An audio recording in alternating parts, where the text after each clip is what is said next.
Welcome po sa aming mga bisita ng umaga. Welcome po. Mayroon pa pangalan na sila. Okay?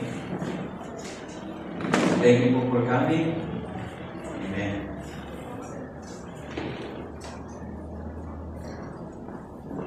Ayan, okay. Thank you, praise and worship sa umaga ito. Naramdaman po natin ang presensya ng ating Panginoong Diyos. Alright.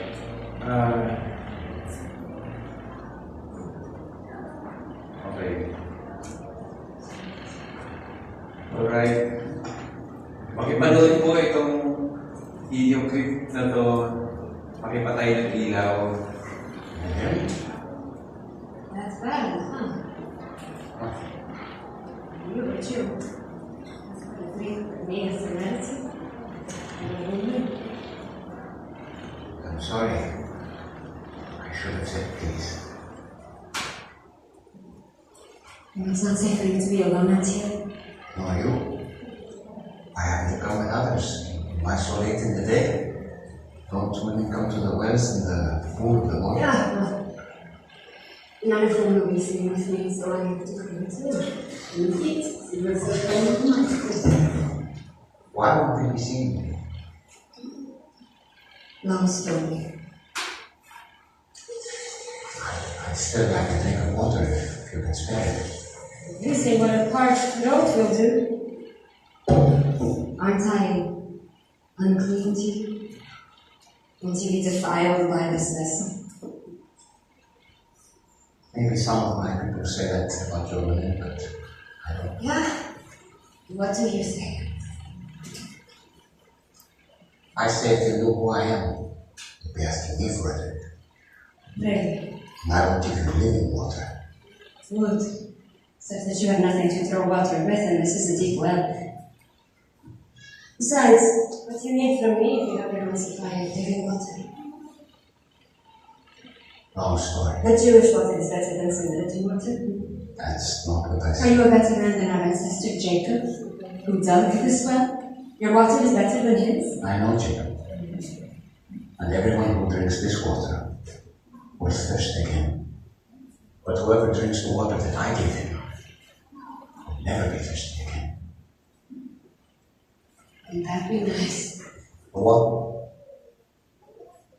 Yan po yung maiksing video clip about Jesus meeting a Samaritan woman. Ang topic po natin today ay doing God's mission to bless others. Let us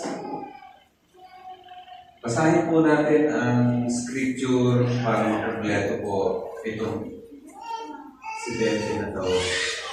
Sa John chapter 4. Ganyan pa talaga sa amin. Pwede po na ng base. Medyo po malakas yung base. Ayan. Thank you. Basahin po natin itong mga talata ng John chapter 4. If you can see it sa slide, ito po. Pisata po natin, nabalitaan ng mga Pariseo na si Jesus ay mas maraming nahihikayat na maging alagad at bautismuhan kaysa kay Juan. Nalaman ito ng Panginoon, bagaman hindi si Jesus mismo ang babautismo, kundi ang kanyang mga alagad. Kaya umalis siya sa Judea at bumalik sa Galilea. Verse 4, ang sabi po dito, kailangan dumaan siya sa Samaria.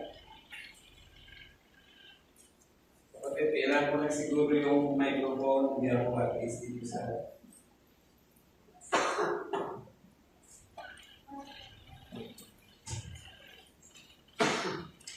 Sorry.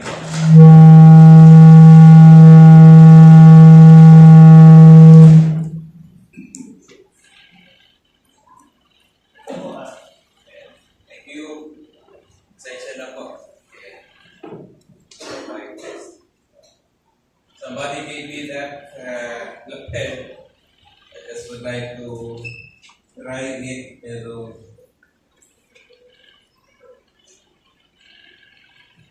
ayan, patay na po. Verse 4 po, dumating siya sa isang bayan na tinatawag na Sicar. Malapit ito sa bukid dahil binigay ni Jacob sa kanyang anak na si Jose. Dito matatagpuan ang balon ni Jacob.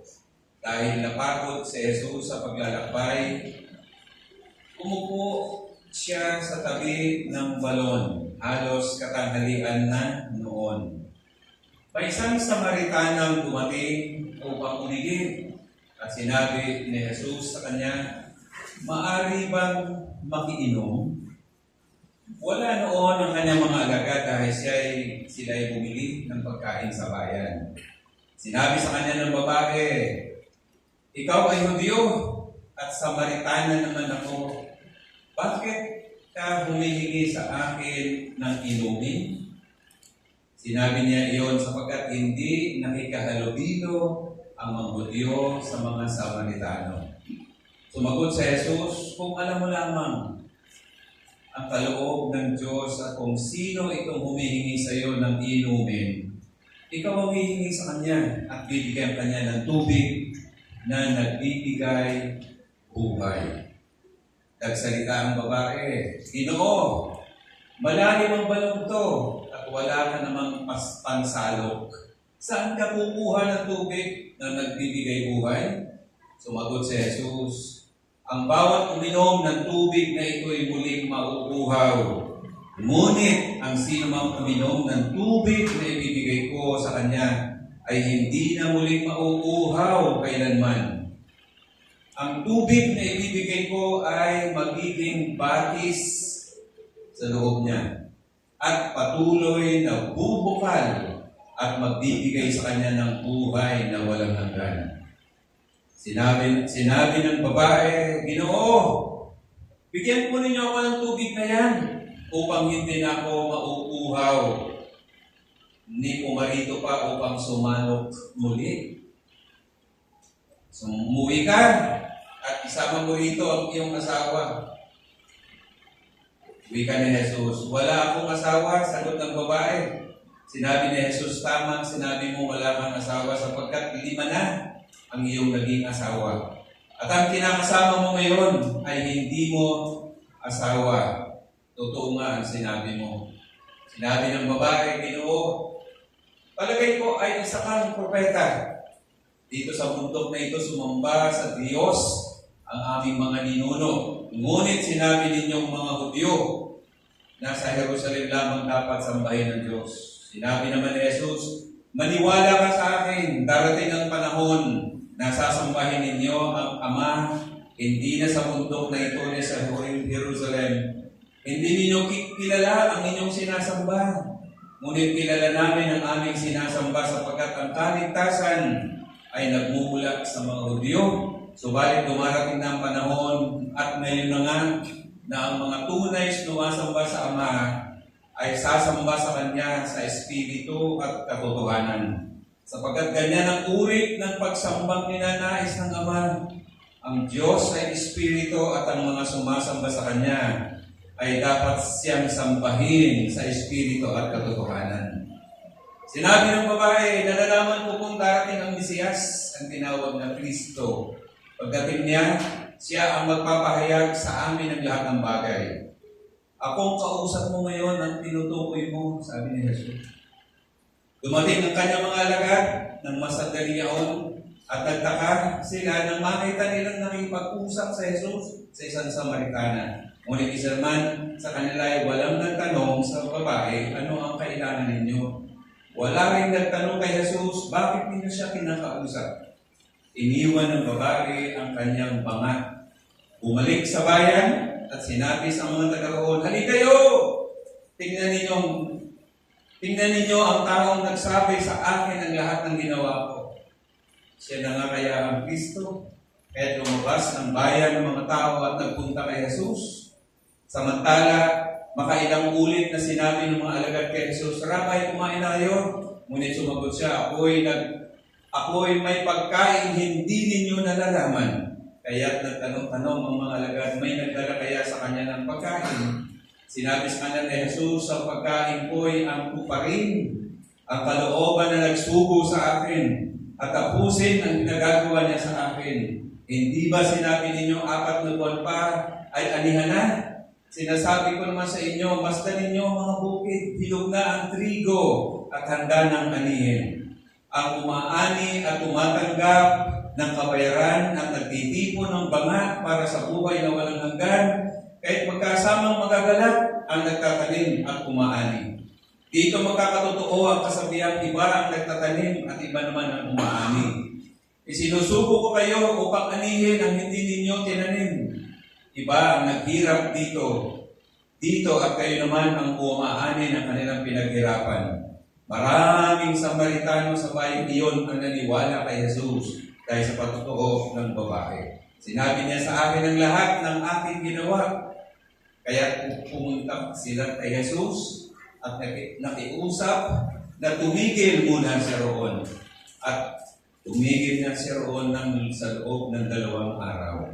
At marami pang sumampalataya nang mapakinggan siya, si Jesus ko tinutukoy. Pagkatapos, sinabi nila sa babae, naniniwala kami ngayon, hindi na dahil sinabi mo, kundi dahil sa narinig namin siya.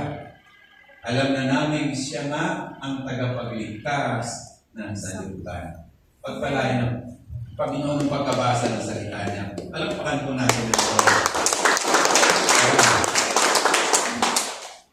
Purihin na Diyos. Thank you po. Ito po ay makapangyarihang kapitulo sa Biblia. Ang title po ng mensahe natin ngayong umaga ay Doing God's Mission to Bless Others. Sino nga po ba ang nais i-bless ng Panginoon? Yan ang tanong.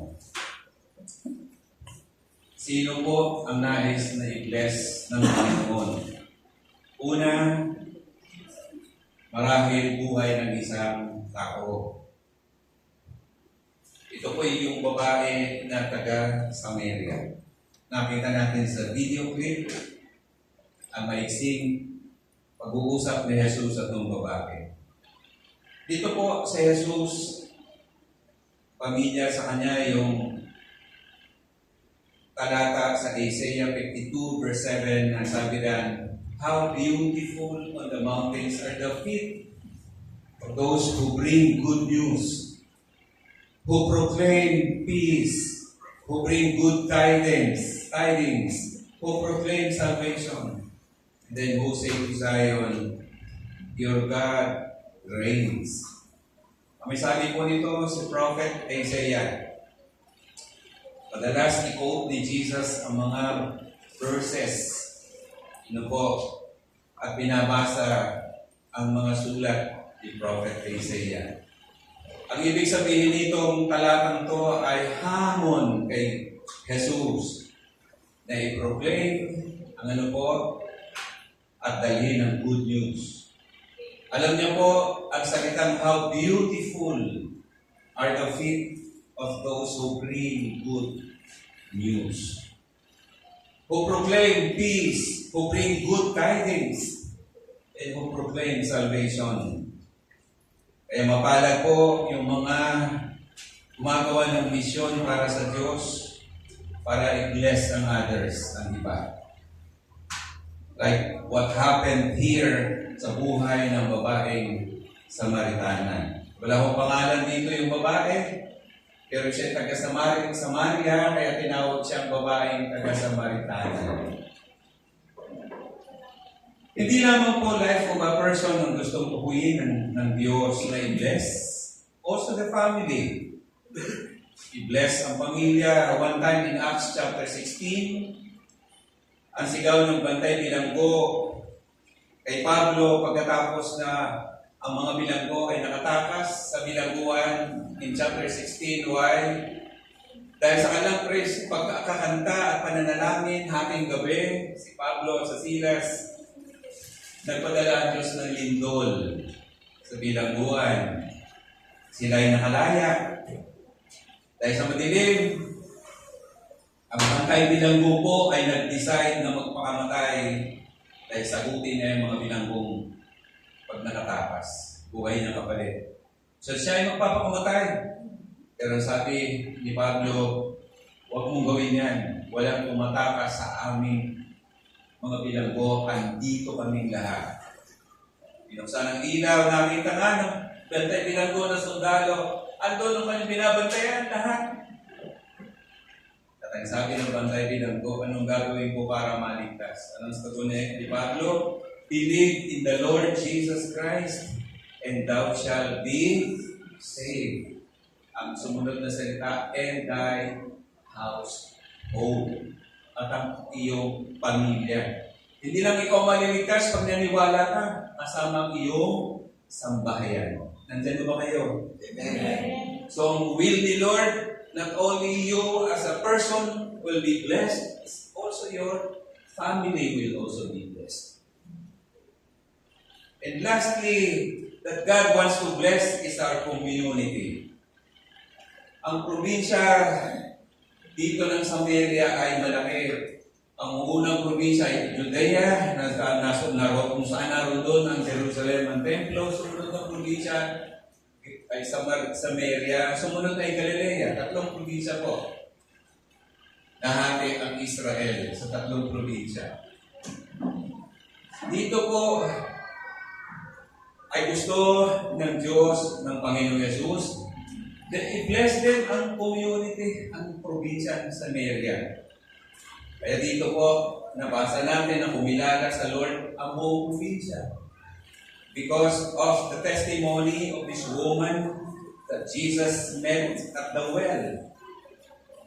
Na-save, na-bless ang buong probinsya because of the testimony ng babaeng Samaritana na nakatagpo ni Jesus doon sa balon.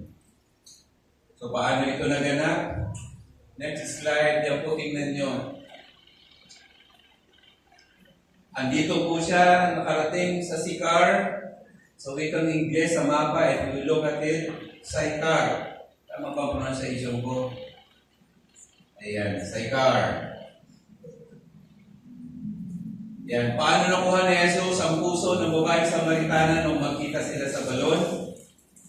Pero unahin muna natin po yung salitang ang una natin nakita nung mabasa natin ang scripture, buong chapter, ito, He crossed barriers. Sino ang nag-cross sa barrier na ito? Si Jesus.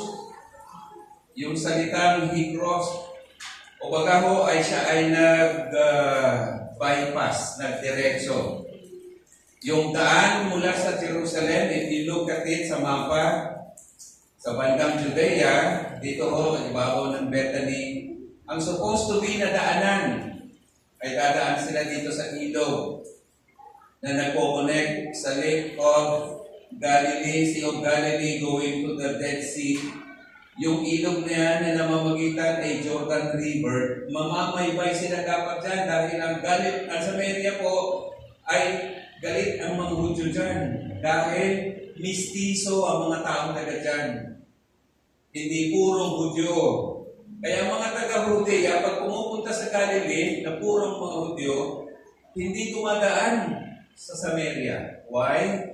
Because they hate Samaritano and Samaritana. Because of their race, na kanilang lahi, na mga mistiso at mistisang lahi Hudyo. Ayaw nila yun. Because during those time, si Moses ang nagpasabi na i-maintain nila ang purity ng pagiging Jew. Walang mixture, walang pag-aasawa na galing sa mga Moabites, mga kung ano-anong bites, noon na lahi. Hindi pwede silang mag-asawa dyan. Dapat purong Hudyo. Ang Samaria ho, sila hindi sumunod kay Moses. So galit na galit ang mga Hudyo. Pero nung si Jesus nag-ministry, hindi ko siya dumaan sa dating daanan. Senior cut po niya, dumaan siya sa gitna ng Samaria. Andiyan ba ang mga anak ng Diyos? Amen. Para po sa mga gustong magmisyon para sa Diyos, para sa Panginoon, baliwalain natin ang mga barriers. na naghahadlang para hindi marating ang target nating kaluluwa. Ganyan si Jesus. Mula sa Jerusalem, madaling araw kasama ang mga alagad. Dumiretso sila, nag-bypass sila. Hindi sila dumaan doon sa paikot pa. Diniretso nila po. At malapit na sila, ang Sychar ay pintuan o gate malapit sa bayan ng Samaria. Siguro po umalis si Jesus ang mga alagad sa Jerusalem madaling araw. Nilakad nila, tanghaling tapat, dumating sila sa another probinsya at sa isang bayan ng Sychar na malapit sa bayang main na Samaria. Yan. Kinross nila ang barrier. Ano yung mga barrier? Nakikita niyo sa ating slides. Hindi lang po siya nag-shortcut ng daanan. Pagdating doon sa balon, humingi pa siya ng tubig sa babae. Tanghaling tapat, mainit. Pagod ang Panginoon. Pinutusan ng mga alagad, bumili ng pagkain sa bayan ng Samaria. At nung siya nag-iisa, dumating ang babae, iigib din ng tubig. Pero sabi doon sa clip na niya napanood, dapat bawal makipag-usap si Jesus sa babae. Dahil hindi ho, siya isang Hudyo, ang kausap niya ay babaeng Samaritana.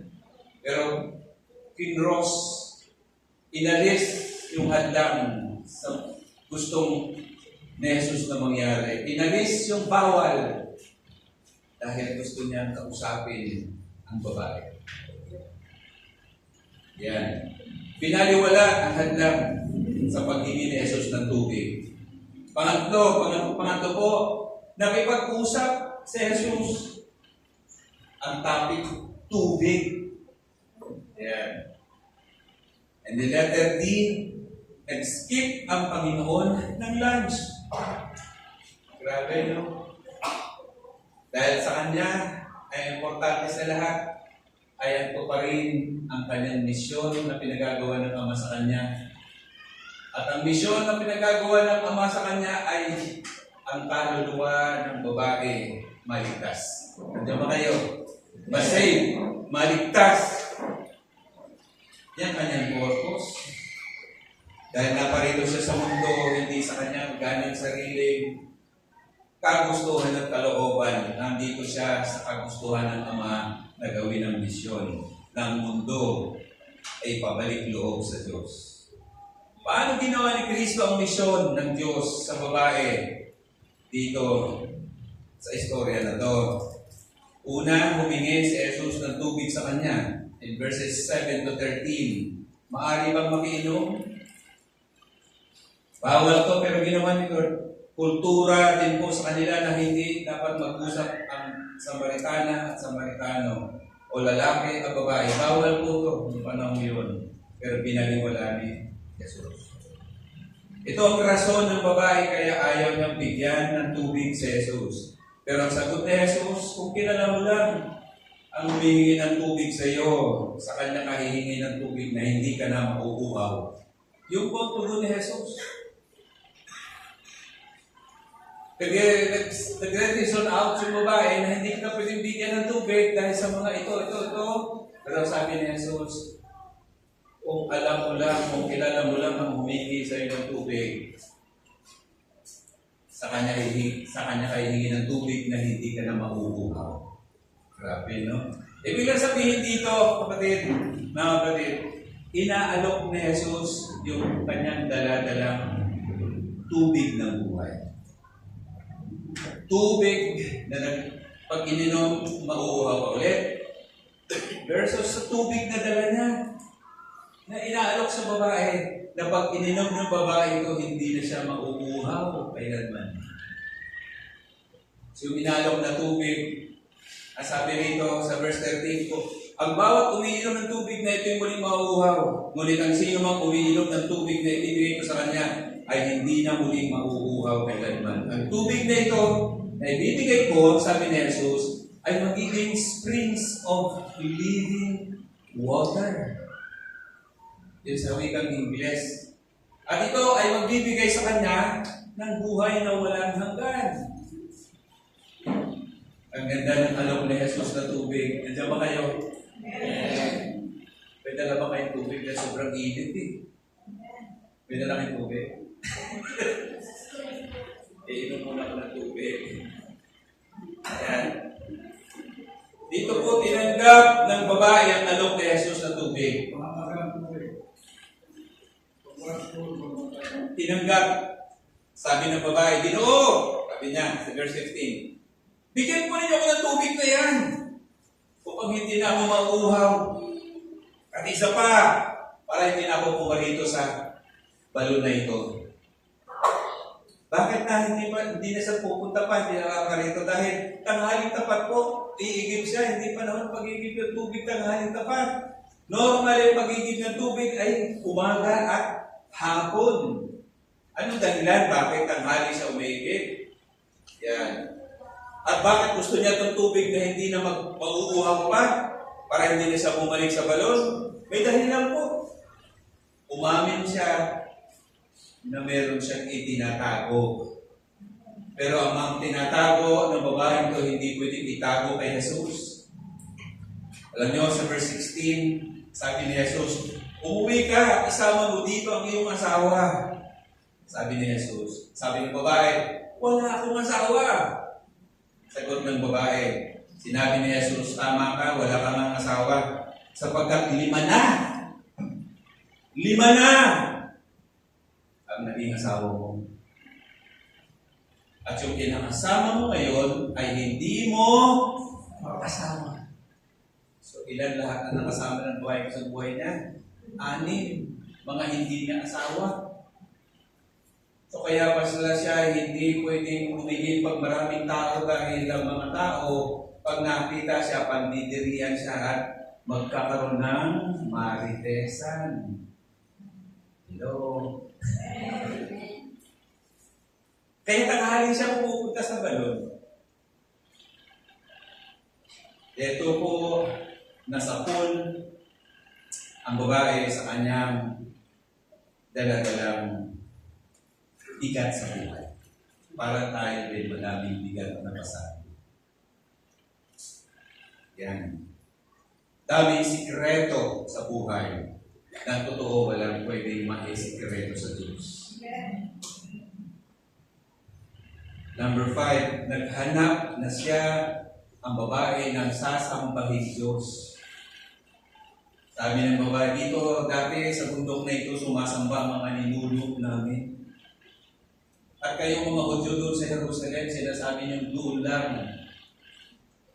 Anong sagot ni Jesus? In short, sabi ni Jesus, time will come that our worship will be no longer depende sa lugar o sa kung saan ito. Dahil sabi ni Jesus, you will worship God in spirit and in truth. Tinatanggal na ni Jesus yung barrier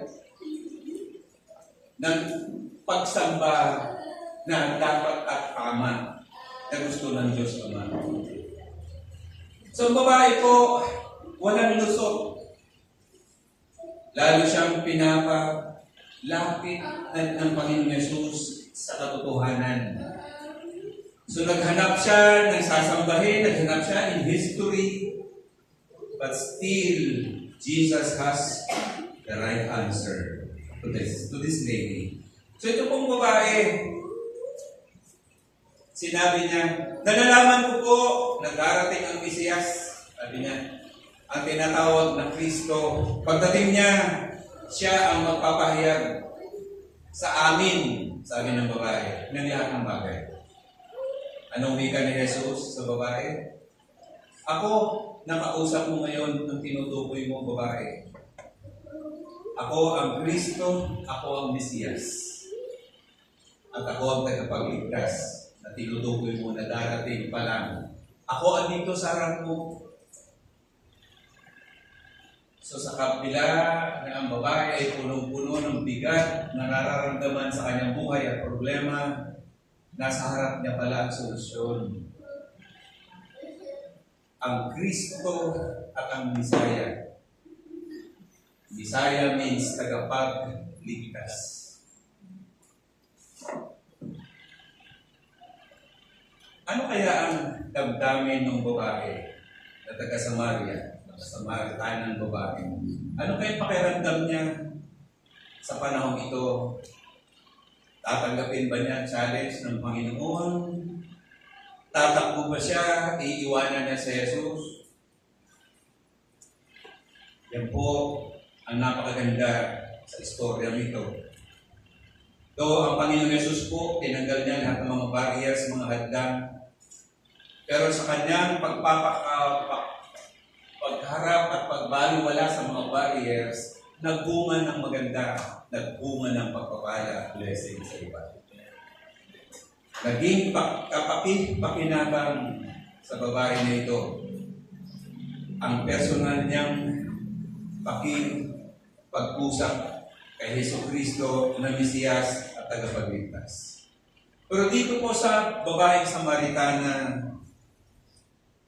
dahil genuine, ang pakikipag-usap niya at pakikipag-meeting niya kay Jesus, ano po ang sumunod na palatandaan at genuine ng kanyang kaligtasan?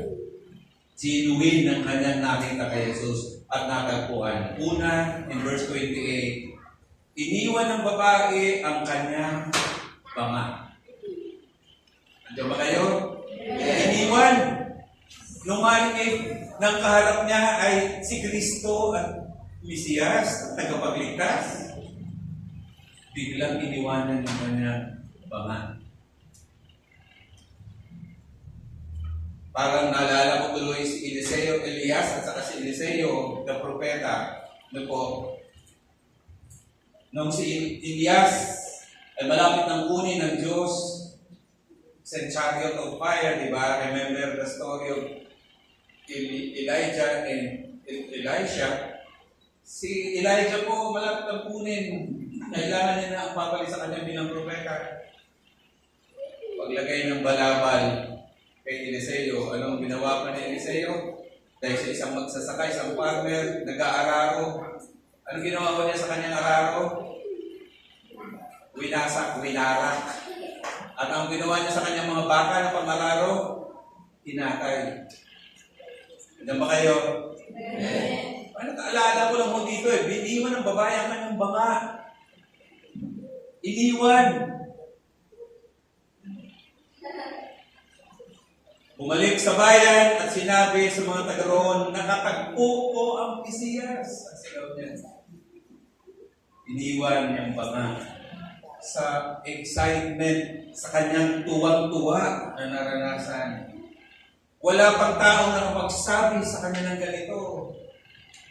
Si Jesus lang, kaya siya natuwang mabuti, iniwan ng banga. Iniwan yung dating buhay. Iniwanan yung dating kinahihiligan. Ito palang ibig sabihin ng ABS-CBN. Ano nga yung ABS-CBN sa discipleship natin? Ang ibig sabihin ng A, alak, babae, sugal. Iniwan ABS-CBN. Iniwan ng babae ang kanyang banga. Iniwan ng babae yung kanyang lumang pagkatao na siya papalit-palit ng asawa.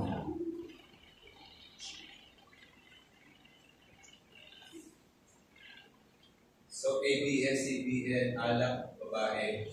Alakero, babaero, ano pa isa? Sugalero. Sabi ni Sister Maylin, bakit lalaki lang daw yung kasalanan na yun? Si puro ero. Ang magandang point that I would like to pinpoint is that yung babae, iniwan niya ang buhay na luma. Willing na takasan. Tayo po pag nakatagpo ang Panginoon, anong drama, anong kutuhanan ang maaaring magpahayag na ikaw totoong nagbago.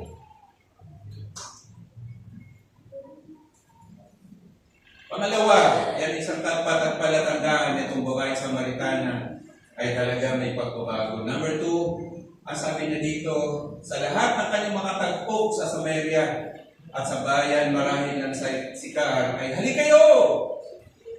Tingnan ninyo ang taong nagsabi sa akin ng lahat ng ginawa ko. Ibig niya sabihin, ang lihim ng buhay ko, alam na ito, taong to, kaya halikayo, pakinggan niyo siya. Siya na nga marahil ang Kristo. Yan. So in verse 39, maraming Samaritano sa bayang iyon ang naniwala kay Jesus. Dahil sa pagtotoo ng babae. Dahil ang sabi ng babae, sinabi niya sa akin ang lahat ng aking ginawa, lahat ng aking kapalpakan, sinabi niyang lahat. Hindi naman niya alam, hindi naman nakakilala, bakit niya alam? Andiyan ko ba kayo mga kapatid? Yes. So walang may tatago sa Diyos. Hindi po pwedeng ilihim sa Diyos ang ating mga nagagawang kamalingan at kasalanan sa buhay. We cannot escape, we cannot hide everything that is happening that we are doing in life. God knows everything. Si Jesus po, manghang-mangha sa ginawa ng babae dito na iniwan ng kanyang banga. Kahit yung mga alagad, sabi ng mga alagad, ang babae may iwan yung banga mo. Pero hindi niya pinansin. Tuloy-tuloy at takbo niya pa uwi. At nung nasa bahay na siya, nasa kanilang tahanan na sa kanilang community na siya, nagsisigaw, halikayo, halikayo. Puntahan natin itong Jesus na nagsabi sa akin ng aking talambuhay na hindi maganda. Na alam niya. Kaya mga tao in verse 40, nag-request. Sabi rito po, may request ang mga taga-Samaria sa verse 40. Ay sabi rito, kaya pumunta sila kay Jesus at nakiusap na tumigil na muna siya sa kanila ng ilang araw? 2 araw. 2 days more. At tumigil siya nga sa loob ng 2 araw pa sa kanila. Sino ang sila na nasabi ditong sila? Sila ay ang mga mananampalataya ang nag-request. Sila ay naniwala. Kanino nila sinabi yung request nila? Kay Jesus na mag-stay ng mahaba pa na panahon. 2 days nag-stay. Grabe. Pinagbigyan ba ni Jesus ang kanilang request o hindi? Pinagbigyan. Bakit po pinagbigyan ni Jesus? Dahil gusto ni Jesus na pagpalain ang buong probinsya ng Samaria. Dahil ang inihintay nilang Kristo, tapiling na nila. Ang mga tao doon sa Samaria nakataman ng pag-asa. Ang langit para bang nasa Samaria. Mga kapatid, nawa ganito din ang mangyari sa ating mga komunidad. Kung saan ang mga anak ng Diyos at ang mga Kristiyano na nagpo-profess that they are Christian, nawa ganito din ang mangyari. Ano po? Nabiyayaan ng pagbiyaya na kagaya nito.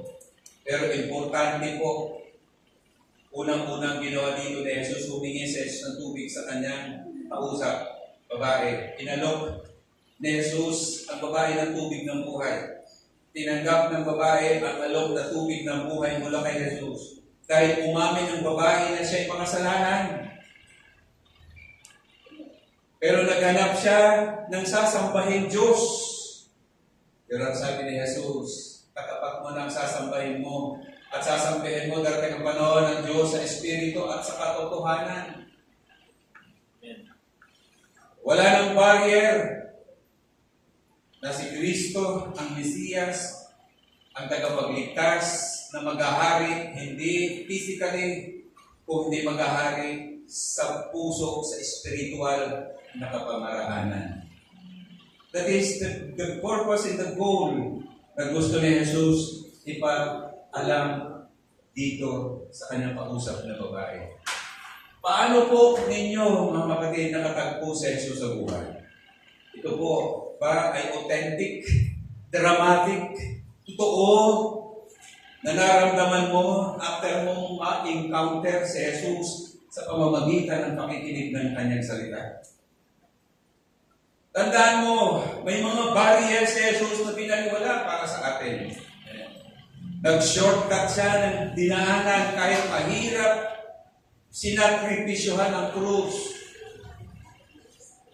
Hindi siya sumama sa pagbili ng lunch doon sa bayan sa kanyang mga alagad. Nag-stay siya sa balon para manalangin at mag-meditate ng kanyang misyon. Siya ang unang bumati sa babae kahit bawal.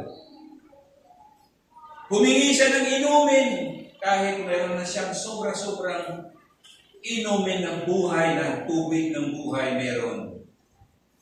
Inilis niyang pride kasi gusto lang niya matupad ang misyon sa babae. Ito ay mga sakripisyo ginawa ni Lord para sa babae at para din sa ating lahat. Nag-skip siya ng lunch, ng food niya, dahil ang food niya ay yung gawin ang misyon ng kanyang ama na nagsugo sa kanya. Nawa, maging kagaya din tayo ng babae dito nung siya ay masay. Una, iniwanan niya ang banga ng tubig. Patakbong umuwi para mag-testify about Christ. Ipinamalita at isinigaw sa lahat ng Jesus ay ang Mesiyas at ang Kristo na tagapagligtas.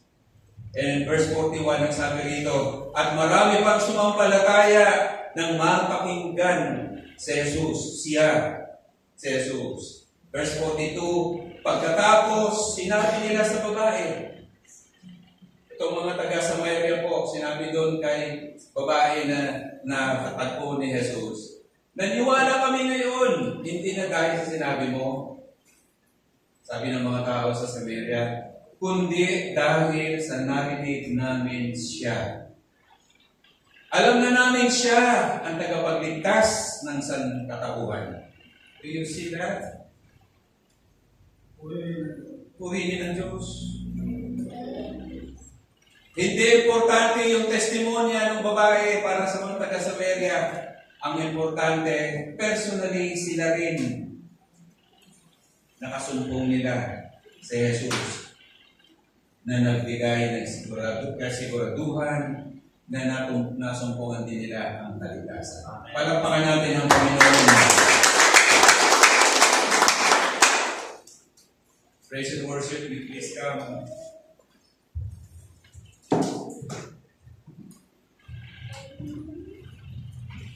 Mga kapatid, challenge po sa ating istorya ito ng babaeng taga-Samaritana.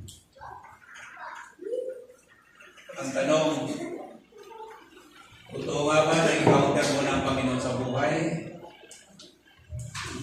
At kung na-encounter mo na ang Panginoon sa buhay, may misyon kang gagampanan. Kagaya ng babae, ipamalitan natin si Jesus. Andiyan ba kayo? Ngayon na ang panahon na magpagamit sa Panginoon. Dahil wala kang iba pwedeng ipagmalaki pag-uwi natin sa bahay ng Panginoon, kundi anong ginawa natin sa regalo na bigay ng Diyos sa ating buhay. Nawa ang regalo na ibinigay natin ay pinadami natin sa buhay ng iba. Ibinigay din natin si Jesus sa ibang puso na nahungkag na puso. Ibinigay, pinadami ang buhay ni Kristo sa puso ng buhay ng iba. So magbulay-bulay ka kapatid. Anong ginawa mo sa tinanggap mong regalo mula kay Lord? Anong ginawa mo? Mag-mission ka kapatid.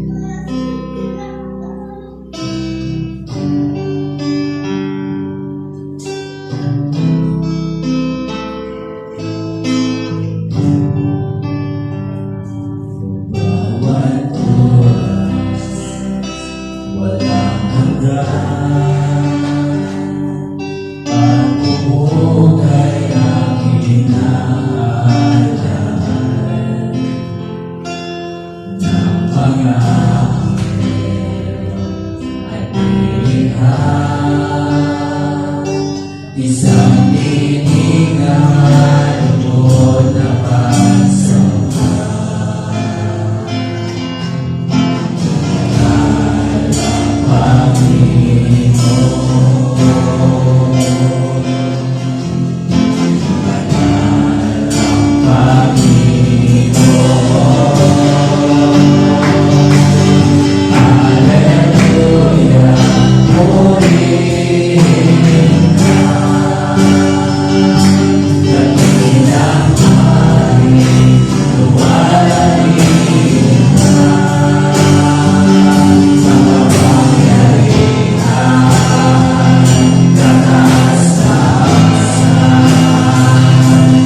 Tinapya ko pong church sa Mindoro sa Kaligtasan. Yung naging Sunday school teacher ko naging teacher din sa elementary, Sunday school teacher sa church. After 45 o 50 years, ngayon, halos lahat ng teachers ng elementary and high school sa aming lugar na-born again. Makakilala kay Lord. Nagpupuri every Sunday. Nag-aaral ng discipleship. Why? Bakit po? Dahil sa teacher na naging Sunday school teacher ko, head teacher sa ng elementary, ang nag-spread out ang ebanghelyo ng good news. Kaya sabi ni Prophet Isaiah, how beautiful are the feet of those who brings good news. Umawit ko muna ulit tayo. Hallelujah, glory.